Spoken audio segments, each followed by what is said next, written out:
À la croisée des chemins. Au cœur de l'inclusion des mineurs délinquants.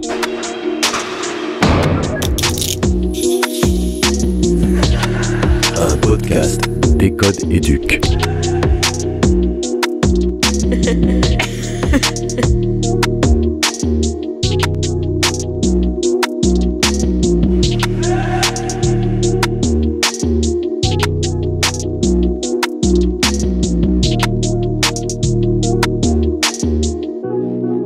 Bonjour et bienvenue dans ce nouvel épisode du podcast Décode Éduc.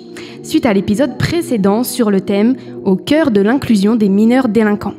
En effet, le premier épisode portait sur l'univers des mineurs délinquants, les parcours, les défis et les solutions de la justice. Ici, nous allons vous parler, dans ce deuxième épisode, de la réinsertion sociale, scolaire et professionnelle de ces jeunes. On se retrouve donc aujourd'hui avec ma co-animatrice, Margot Courneille. Bonjour Pauline. Bonjour. Et nos invités, Valérie Radaviec, docteure en sciences de l'éducation et formatrice à l'INSPE de Lyon. Bonjour. Bonjour. Ambrine et Aurore, bénévoles et militantes de l'association Observatoire International des Prisons. Bonjour les filles. Bonjour. Bonjour. Et Jody Cherpin, directrice de l'établissement de placement éducatif et d'insertion. Bonjour. Bonjour. Et nos chroniqueuses, Marois. Bonjour. Et Anne. Bonjour. Et bien sûr, ma co-animatrice, Pauline Latrace. Bonjour. Dans un premier temps, je vous propose donc d'écouter les avis recueillis par notre équipe terrain dans la rue auprès des passants, sans filtre, sur le sujet de la réinsertion sous main de justice. Et vous, qu'en pensez-vous ? On a posé la question. Donc la réinsertion, moi je pense que ça passe par l'école, bien sûr. Oui. Et puis les parents quand même aussi. Parce que quand on voit des jeunes de 15-16 ans qui sont dans les rues à minuit, s'il y avait un petit peu d'éducation derrière, voilà. Moi je pense qu'on a été un peu laxiste de ce côté, quoi. L'école aussi, certainement. L'inclusion professionnelle, je dirais, bon, c'est de leur permettre de s'insérer dans une structure parce que c'est en fait des enfants vulnérables, des enfants en difficulté, donc il faut les accompagner. Parce que aussi, il y a des entreprises qui ne sont pas ouvertes à ces enfants. Parfois, c'est difficile, donc il faut les accompagner afin qu'ils soient bien intégrés dans les entreprises. Là aussi... la plupart, il y en a qui vont plus à l'école. Et puis professionnel, peut-être plus facile de vendre du shit ou de faire le gars que d'aller travailler. Alors le problème, c'est que ce sont des personnes qui, à mon sens, commencent à sortir un petit peu du cercle habituel et qui n'ont pas forcément un équilibre. Donc en fait, il y a une mission aussi d'accompagnement qui doit être d'autant plus important. Donc certainement avec l'équivalent. Alors on connaît ça plutôt sur le primaire et sur la maternelle, ce qu'on appelle sur des ATSEM en l'occurrence, mais ici c'est vrai qu'il faudrait qu'il y ait des personnes qui puissent les inclure au maximum. En règle générale, ils ont toujours des assistantes sociales qui sont là pour les accompagner, mais le but c'est aussi qu'ils puissent aussi se faire des amis et qu'on puisse omettre complètement ce parcours pénal de leur parcours scolaire. Merci à nos collègues pour ces micro-trottoirs très enrichissants. J'aimerais juste vous préciser que le terme mineur sous main de justice, c'est le terme institutionnel pour parler du traitement judiciaire de l'indélinquance. Nous voyons donc avec ces micro-trottoirs que c'est un sujet qui divise beaucoup. Est-ce que quelqu'un a envie de réagir sur le plateau par rapport à ce que nous venons d'entendre ? Les filles, peut-être ? Oui. C'est assez intéressant de voir que, comme souvent sur les questions qui relèvent du milieu carcéral et de la justice, il y a énormément de préjugés sur les personnes concernées. Notamment, c'est plus facile de vendre du shit que de travailler. Alors, on ne peut pas en vouloir aux gens de ne pas avoir une certaine connaissance sociologique des profils des personnes qui sont malheureusement touchées par la délinquance juvénile. Mais il est quand même important de rappeler que c'est souvent des personnes qui sont dans des situations sociales complexes et qui sont insérées dans des logiques qui bien souvent les dépassent. Voilà, on ne peut pas en vouloir à des gens qui répondent à un micro-trottoir de ne pas être informés, mais ça révèle bien quand même quelque chose sur l'opinion publique, qui est que c'est un sujet très méconnu, qui souffre énormément de préjugés. Oui, tout à fait, merci. Est-ce que quelqu'un d'autre a envie de réagir ? Oui, par rapport à l'idée que certaines familles seraient démissionnaires, voire laxistes, je pense que les familles sont davantage démunies. parfois au niveau de la gestion des comportements de leurs jeunes, et qu'il conviendrait de les accompagner et aussi de les relégitimer dans leur autorité parentale. Donc le travail avec les familles est tout à fait essentiel, notamment dans le cadre de l'école. D'accord, merci. Jody, peut-être ? Non, moi je rejoins ce qui a été dit auparavant. En effet, le travail avec la famille est primordial et nous c'est un de nos axes en fait de travail dans le cadre de la réinsertion des mineurs.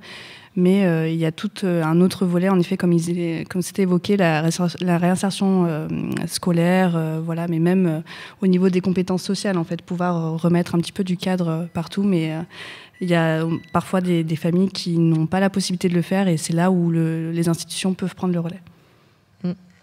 Moi, j'aurais une question, donc je me tourne vers vous, Valérie. Est-ce que vous pensez que les parents ont un rôle à jouer quant à cette réinsertion sociale, scolaire et professionnelle de ces jeunes ? À quel niveau ? Qu'en pensez-vous à ce niveau-là ?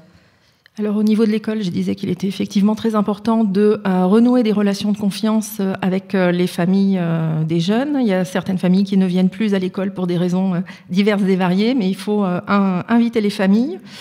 Les impliquer dans le projet qu'elles ont pour leurs jeunes, à chaque étape de ce projet, leur donner la parole, les entendre, les écouter les jeunes, bien entendu. Et à ce moment-là, on pourra parler d'une véritable coéducation entre les familles et l'école. D'accord, merci beaucoup.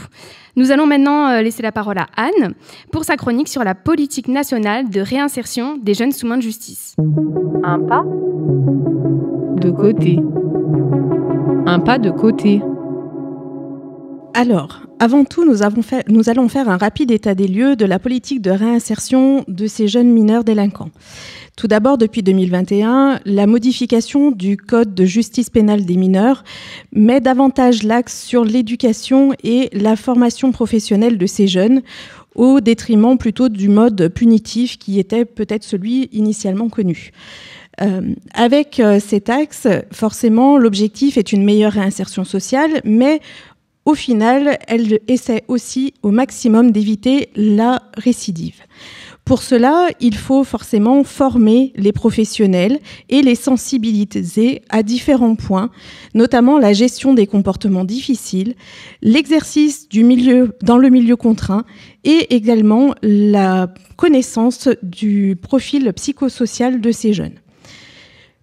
Pour pouvoir avoir cette approche globale, dans la réinsertion, il faut une collaboration avec les différents secteurs comme la justice, la santé, l'éducation, les services sociaux et la famille, bien entendu.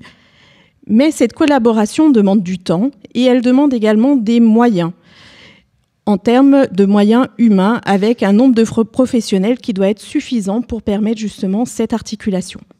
Ce qui amène à la question des moyens humains, certes, mais aussi des moyens financiers. Les moyens financiers dépendent de différents modes de financement. Ça peut être des ressources publiques, mais aussi des fonds donnés par des fondations ou des ONG, ce qui crée une instabilité dans le mode de financement et donc va mettre en péril potentiellement la conduite de ces projets sur du long terme. Du coup, la politique de réinsertion sociale devient fragile par manque de moyens humains et financiers, mais qu'en est-il dans la réalité ? Et là, je laisserai la parole à nos invités pour nous dire ce qu'ils en pensent dans leur quotidien. Merci beaucoup Anne pour cette chronique vraiment complète et enrichissante qui permet à la fois un éclaircissement autour des politiques nationales de réinsertion des jeunes et une meilleure compréhension du sujet. Eh bien les invités, je vous laisse répondre à la question de Anne. Qu'en pensez-vous ? Alors, si je peux me permettre, du côté de l'OIP, nous, on n'est pas directement acteurs et actrices, donc on ne va pas être sur le terrain. Mais ce qu'on constate quand même, c'est qu'aujourd'hui, les politiques publiques, elles s'orientent plus sur la construction de bâtiments et se focalisent plus sur, pas tout le temps l'enfermement, parce qu'aujourd'hui, on parle beaucoup de centres éducatifs fermés. Mais ça se rapporte quand même beaucoup aux établissements pénitentiaires pour mineurs, dans leur structure et dans leur fonctionnement, et moins sur les moyens humains, donc c'est-à-dire en fait des formations et valoriser aussi les professionnels, les encadrants, encadrantes qui ont en fait besoin d'appui, d'être plus nombreux parce qu'ils sont très très investis.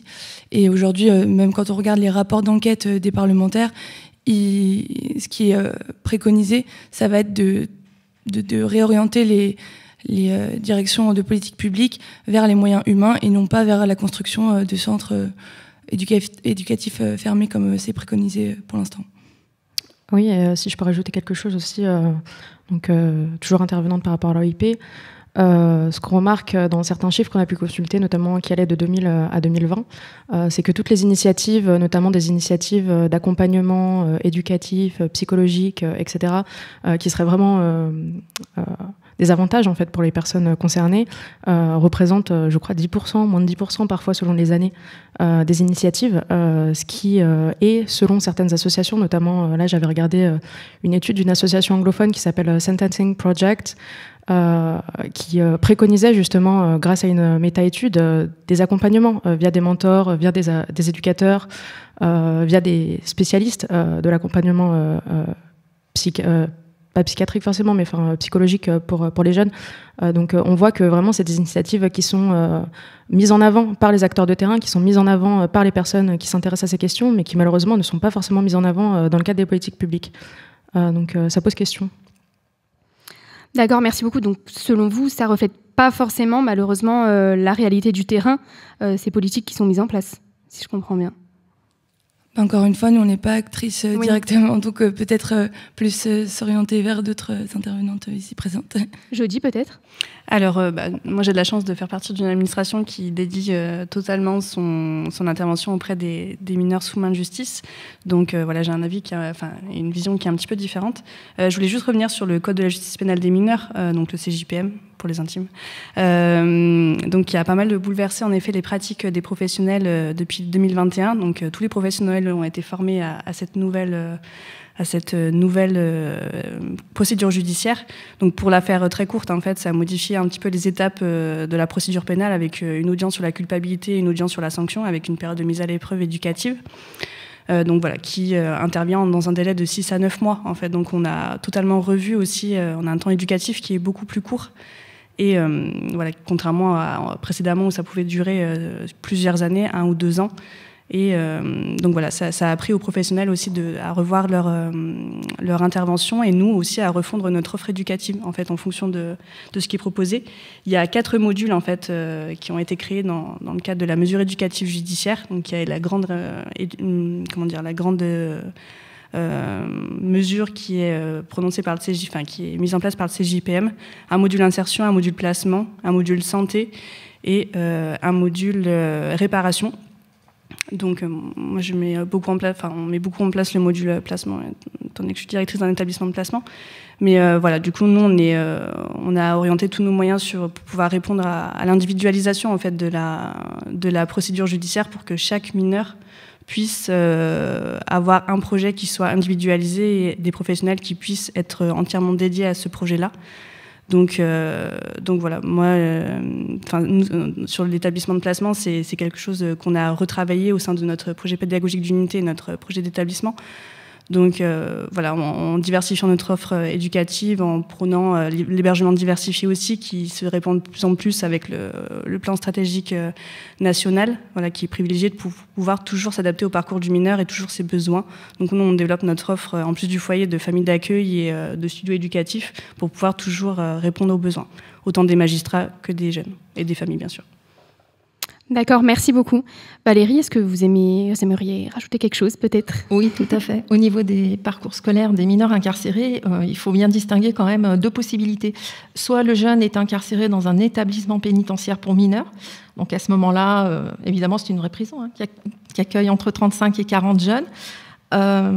Les circulaires sur l'enseignement en milieu pénitentiaire précisent, les circulaires de l'éducation nationale précisent qu'ils doivent bénéficier de 12 à 20 heures de scolarité par semaine. En revanche, quand le jeune est incarcéré dans un quartier mineur au sein d'une maison d'arrêt pour majeurs, on voit que les heures de scolarisation baissent drastiquement puisqu'ils sont scolarisés environ 10 heures par semaine. Donc ce ne sont pas du tout les mêmes conditions pour poursuivre une scolarité. Et au niveau de la réinsertion ensuite, parce que ces jeunes, finalement, quand ils vont sortir, ils vont aller dans un collège ou un lycée, normalement, à moins qu'ils suivent une formation, qu'ils trouvent un emploi, pour les plus âgés. Mais voilà, il faudrait vraiment mettre aussi l'accent sur ces quartiers mineurs dans les maisons d'arrêt pour majeurs, où les heures de scolarité sont quand même très, très faibles.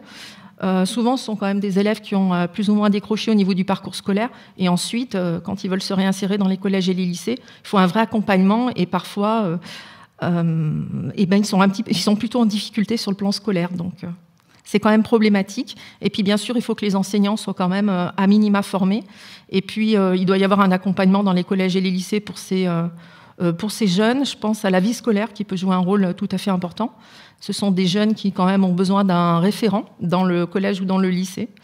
Et pour ma part, je pense qu'il n'est pas utile que les enseignants soient informés du parcours judiciaire du jeune. Donc ça, c'est une grande question dont on discute régulièrement avec les étudiants auprès desquels j'interviens dans le cadre de l'INSPE de Lyon. Merci beaucoup Valérie pour ce que vous venez de nous dire. Pour ce faire, nous avons eu la chance de pouvoir échanger avec 2 experts ayant des visions complémentaires, voire perspectives. Christophe Dargère, sociologue, chercheur et professeur à l'Université Lyon 2, ainsi que Laura Levanne et Elisabeth Dru, professeurs participant au dispositif relais au collège du Portail Rouge à Saint-Étienne. Tout à fait. Ensemble, ils nous offrent un éclairage unique sur le sujet, en croisant sciences sociales et expériences de terrain. Focus. Focus sur. Mais il y a une vraie désertion, un vrai discrédit de la part de l'éducation nationale, enfin l'éducation nationale non, mais la part des acteurs de l'éducation nationale, des enseignants qui refusent d'aller venir en aide à cette population. Il y a beaucoup de préjugés qui circulent autour de cette population-là dans la culture des enseignants. Voilà, il faut véritablement suivre, avoir toutes les données de l'histoire familiale, de l'histoire du parcours judiciaire, du parcours scolaire, du parcours socio-éducatif. Bref, il faut avoir toutes les données du jeune dans une même unité, dans un même dossier, avec un même interlocuteur. Et là, peut-être qu'on arrivera à mieux le suivre, parce que beaucoup de choses se dispersent comme ça, de service en service, de spécialité en spécialité. Et on se rend compte que le plus on est recentré sur le parcours du jeune, avec des interlocuteurs qui le connaissent bien, qui savent bien de qui on parle, eh bien à chaque fois, c'est beaucoup plus constructif. Les jeunes se perdent dans leur suivi, et les institutions les perdent aussi. Je voudrais que la société elle soit beaucoup moins stigmatisante, beaucoup plus tolérante, qui est se dire que ces jeunes-là sont pas les objets de fantasmes comme ça, sont pas les terribles jeunes, les terribles adolescents qu'on imagine.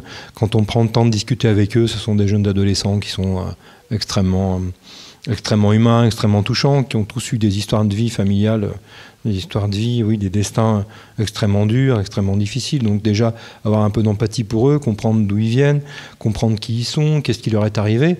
Après, faut travailler avec eux, il faut les écouter, il faut être à leur écoute, il faut être... il faut pas... Ils ont droit à une deuxième chance, pas parce qu'ils ont commis des actes délinquants que leur vie elle est foutue à l'âge de 15 ans. À la classe relais, on a des élèves dont le risque de décrochage est très très fort. Et on a 2 objectifs. Le premier, la resocialisation, et le second, les apprentissages. Pour l'atelier, on les voit beaucoup en individuel, pour qu'ils aient un espace de parole dans l'école, où ils puissent exprimer justement quelles sont les raisons de leur décrochage, où ils en sont, qu'ils réfléchissent, et aussi des temps de parole pour les parents. Alors la socialisation et la resocialisation, c'est un des objectifs principaux de la classe relais. On travaille la socialisation à chaque instant, parce que les élèves à la classe relais, ils sont en groupe. Donc on travaille le vivre ensemble. Il y a des règles à la classe relais, des règles de comportement, de politesse, de respect. Et au travers aussi de l'éducation morale et civique, où là, on revoit un certain nombre d'éléments du programme de collège. Donc ça passe par les symboles de la République, mais aussi par des petits débats à visée philosophique, ce genre de choses. Le sport aussi est un très bon levier pour la resocialisation, donc on essaye... Depuis, c'est la 2e année, de faire du sport aux élèves, que ce soit de la randonnée ou des arts martiaux.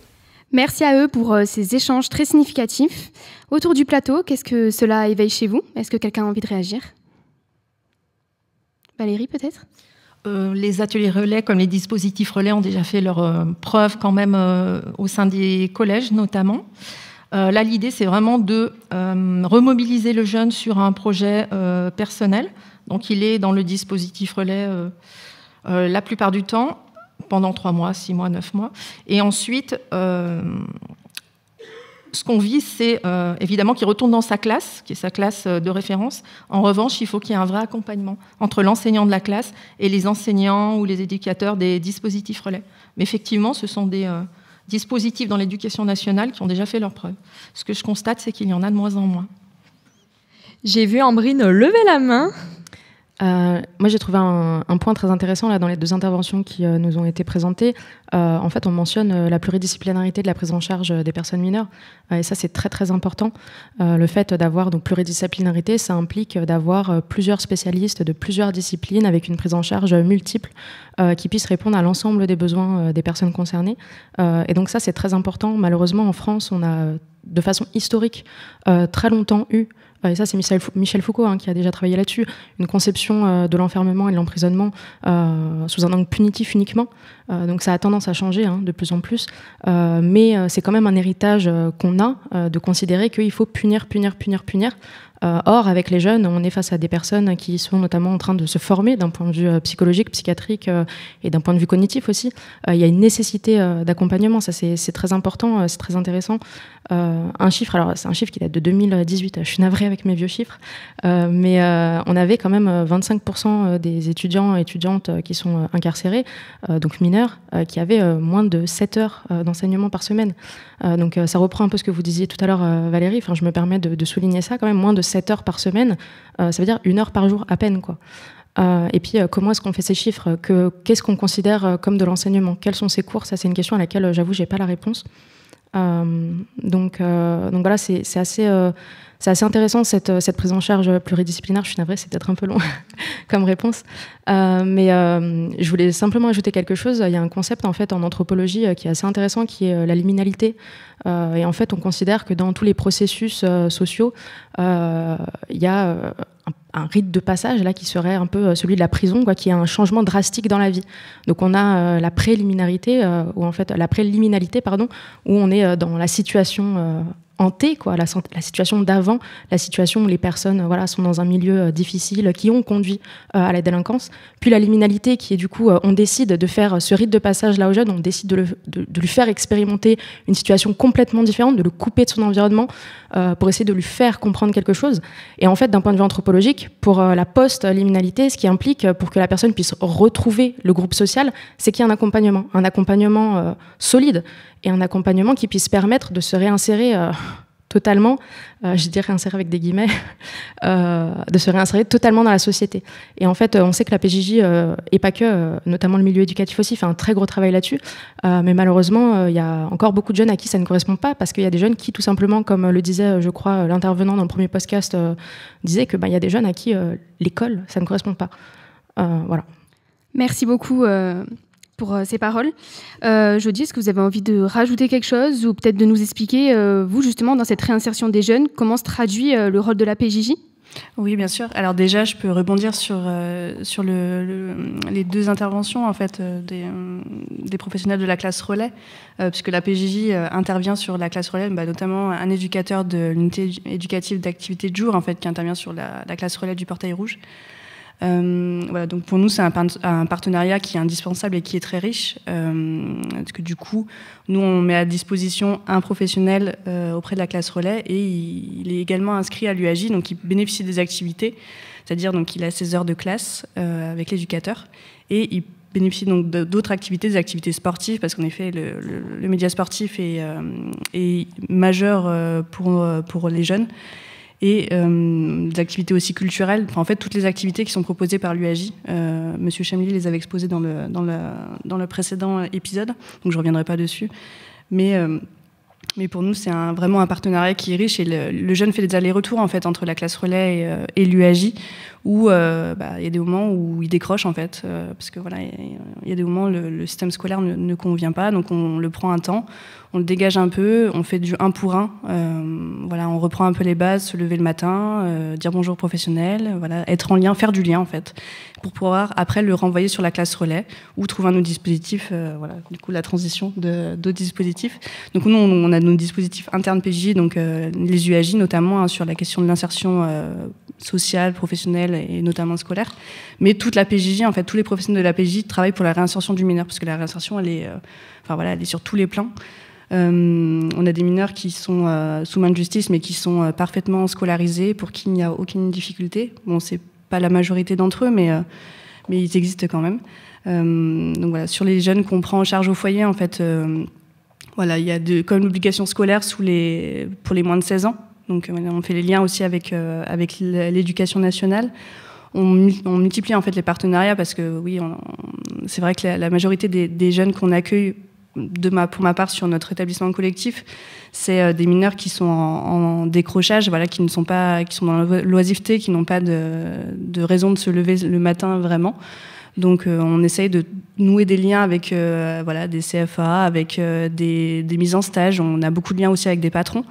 Voilà, les professionnels ont des relations qui placent les jeunes en stage. Voilà. Et en fait, on fait vraiment aussi de la réinsertion sociale, c'est-à-dire qu'on met la réinsertion aussi dans les familles, puisque voilà, on fait quand même le travail avec le lien avec les familles.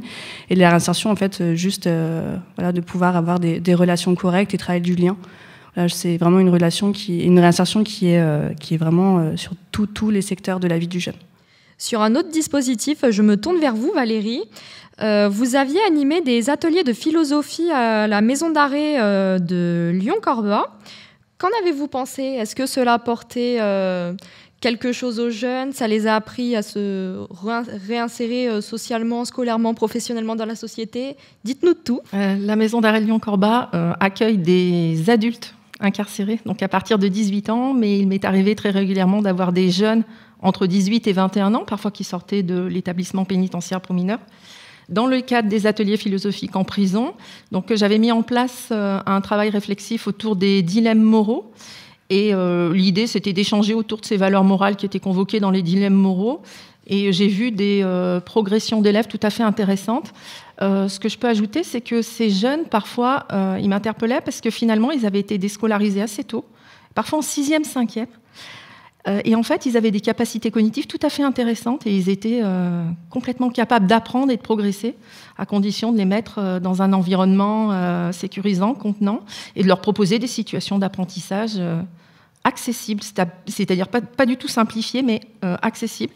Souvent, ils ont des besoins éducatifs particuliers. Parfois, ils ont eu un vécu scolaire un petit peu difficile. Et l'idée, c'était aussi de les réconcilier avec l'école et de leur permettre de progresser. Merci beaucoup pour vos réponses, Valérie. Nous allons maintenant laisser la parole à Marois pour une petite coupure dans ce sujet qui est assez sérieux. C'est parti. Un pas de côté. Un pas de côté. Ici Marois à l'antenne pour vous en cette fin d'après-midi. Je remercie mes camarades pour leur excellent travail, mais il est à mon tour de briller dorénavant. Continuons de discuter ensemble de la réinsertion de ces mineurs délinquants. Cela vous semble impossible? Eh bien, ça l'est bien moins qu'un parcours de total wipe-out. Détrompez-vous. Ce chemin qui les conduit vers cette réinsertion n'est pas simple, mais il n'est pas sordide non plus. Vous savez, tous ces jeunes n'ont pas forcément commis de crimes. Il ne s'agit pas de ce satané Scar qui nous a tous brisé le cœur dans Le Roi Lion, ou de Thanos qui compte détruire la planète et nous au passage. Il s'agit la plupart du temps de délits commis par des adolescents en raison de conditions de vie déplorables. Alors, est-ce que ça reste répréhensible? Bien évidemment, personne ne prétend le contraire, mais est-ce que ça signifie qu'on devrait les rejeter de la société? Ça, j'en suis pas certaine. Ne dit-on pas, si tu ne peux plus changer ton passé, alors modifie ton avenir? Ne serait-ce pas justement le meilleur moyen, le meilleur moment d'appliquer ce dicton? Ces jeunes, en tout cas, peuvent changer. Ryan, qui était présent à la précédente émission, en est la preuve. Il s'intègre parfaitement à la société, à condition de recevoir l'aide appropriée. De quelle aide parle-t-on, me direz-vous? Eh bien, prévenir la récidive est sûrement le meilleur moyen de l'empêcher. Et c'est là qu'interviennent les unités de lutte contre le décrochage scolaire. Bon, ce décrochage est-il une cause, une conséquence de cette délinquance? Ça, on vous laisse y réfléchir. C'est qu'ensuite qu'apparaissent ces fameuses unités éducatives de jour, donc activités, compétences, socialisation, tous ces axes sur lesquels travaille la PJJ et notamment les éducateurs, ces héros de l'ombre, permettent une véritable réinsertion de ces jeunes. Et puisque la vie tourne pas mal autour du travail aujourd'hui en 2024, cette réinsertion doit aussi être professionnelle.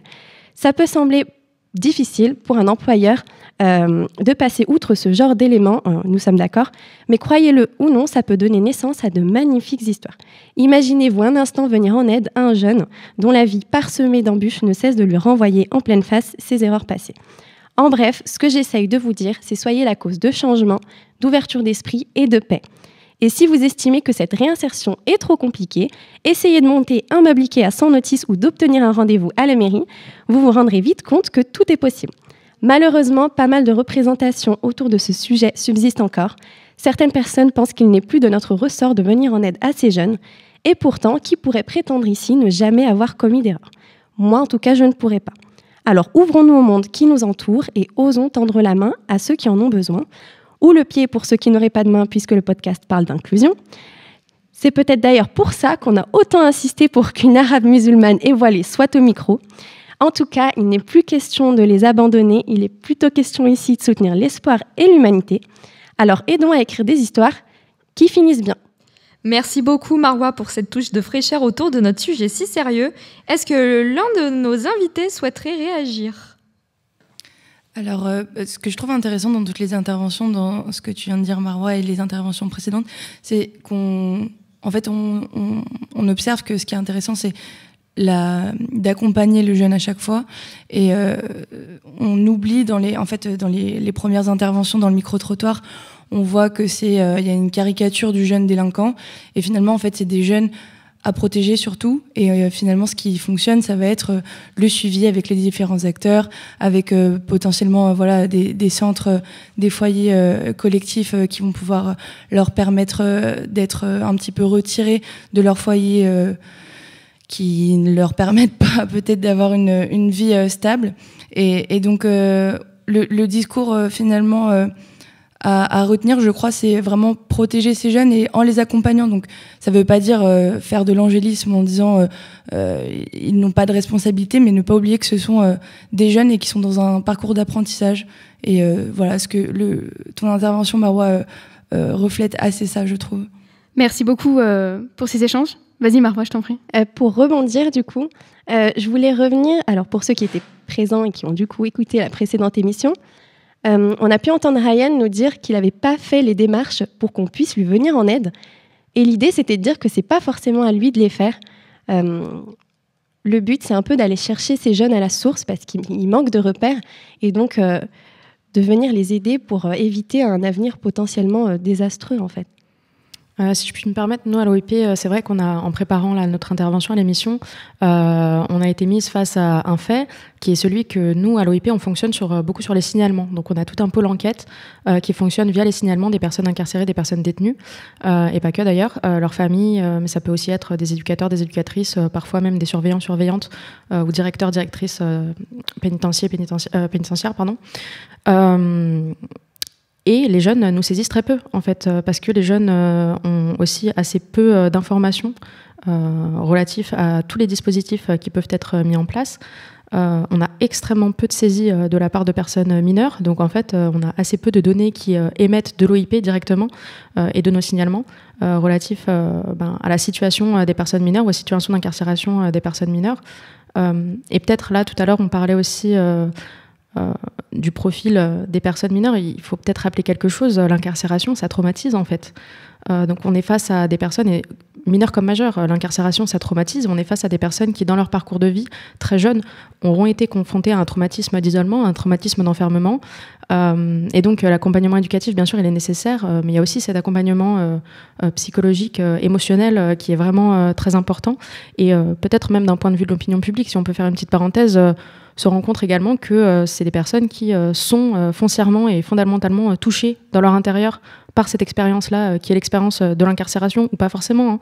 Même celle de passer devant un juge, ça peut être extrêmement traumatisant, ou rien que d'être en garde à vue, ça peut aussi être extrêmement traumatisant pour une personne jeune qui est encore en train de se construire. Merci beaucoup. Jodie, est-ce que vous voulez rajouter peut-être quelque chose ? Moi, c'est vrai que du coup, l'accompagnement éducatif, c'est notre cœur de métier à la PJJ, et on est les professionnels en fait. de mon expérience, parce que j'étais aussi auparavant éducatrice PJJ en fait. Et lors d'audience, on croisait souvent les victimes des faits qui ont été commis par les mineurs, et on voyait beaucoup de stéréotypes. Donc nous, c'était bien, on avait vocation à pouvoir échanger avec eux, et ils étaient plutôt ouverts au dialogue, et en fait, ils se rendaient pas nécessairement compte de la vie du mineur et un petit peu de son parcours aussi. Donc après, ça n'enlève en rien aux faits qui ont été commis, mais pour le coup, ça donnait aussi un autre aperçu. Et voilà, il y avait aussi un lien qui se crée en fait entre les victimes et les auteurs. Donc c'était une sorte de mini médiation, sur les bancs du tribunal. Donc voilà, ça avait des aspects très positifs sur la compréhension en fait du parcours des jeunes, et on voit un autre visage que le visage du délinquant. Et est-ce qu'il y a un accompagnement psychologique qui est prévu justement pour les jeunes délinquants ?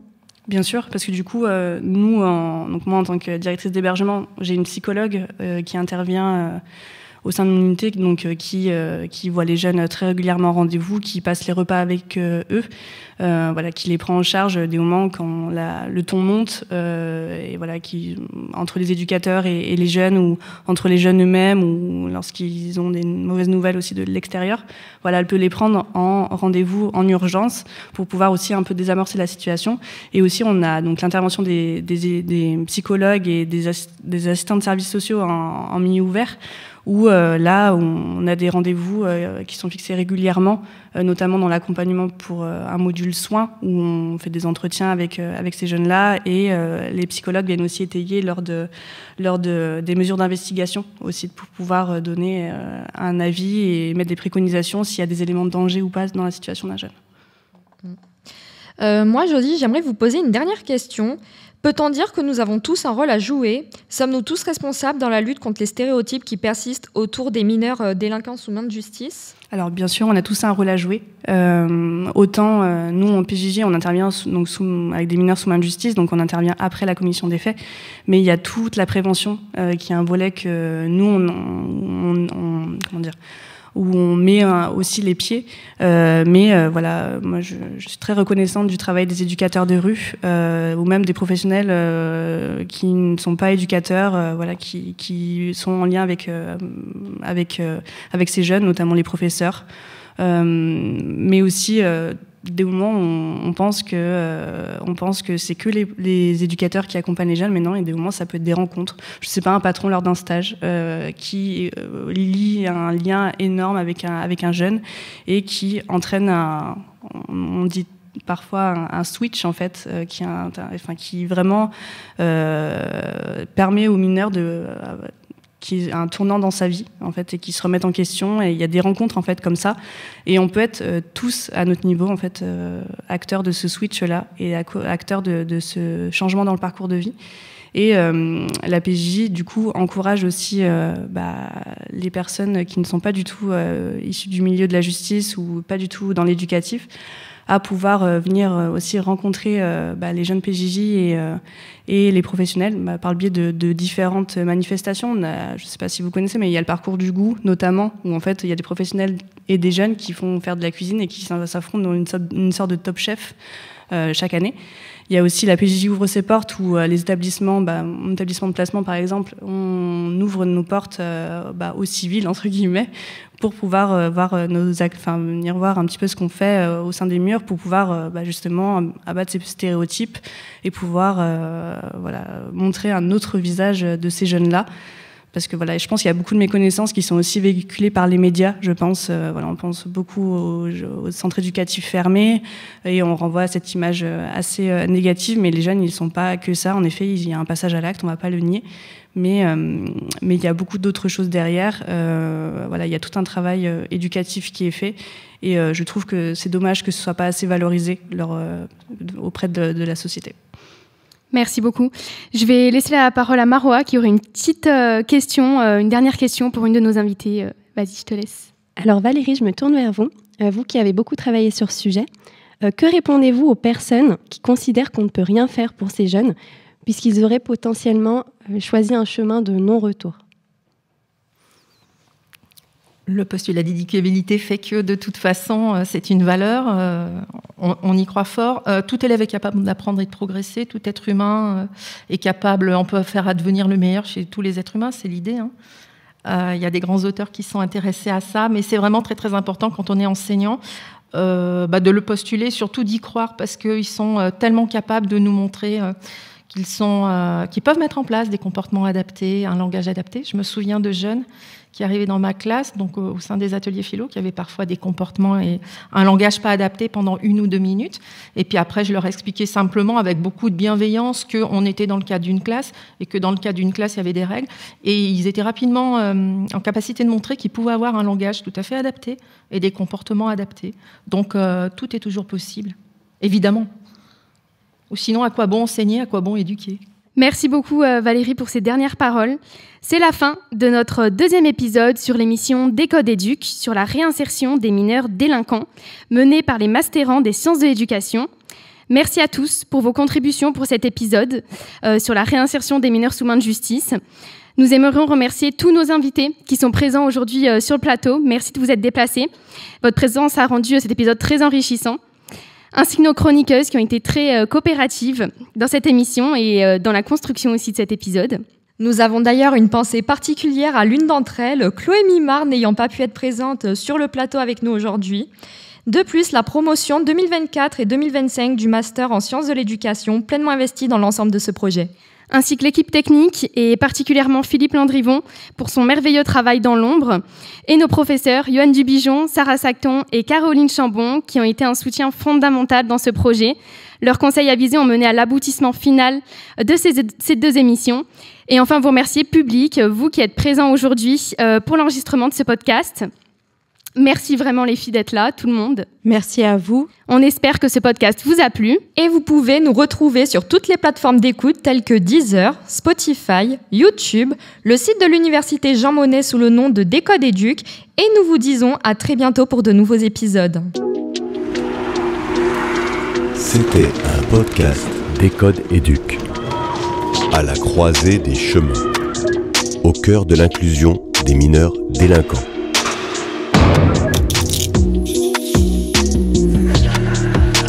Réalisé par les masters en sciences de l'éducation. Avec, à la rédaction, Chloé, Anna, Marie.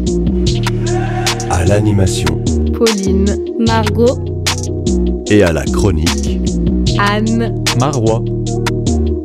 Nous remercions l'Université Jean Monnet, les professeurs, ainsi que tous les étudiants et les étudiantes du Master Sciences de l'Éducation, les intervenants pour leur contribution à la réalisation de notre podcast.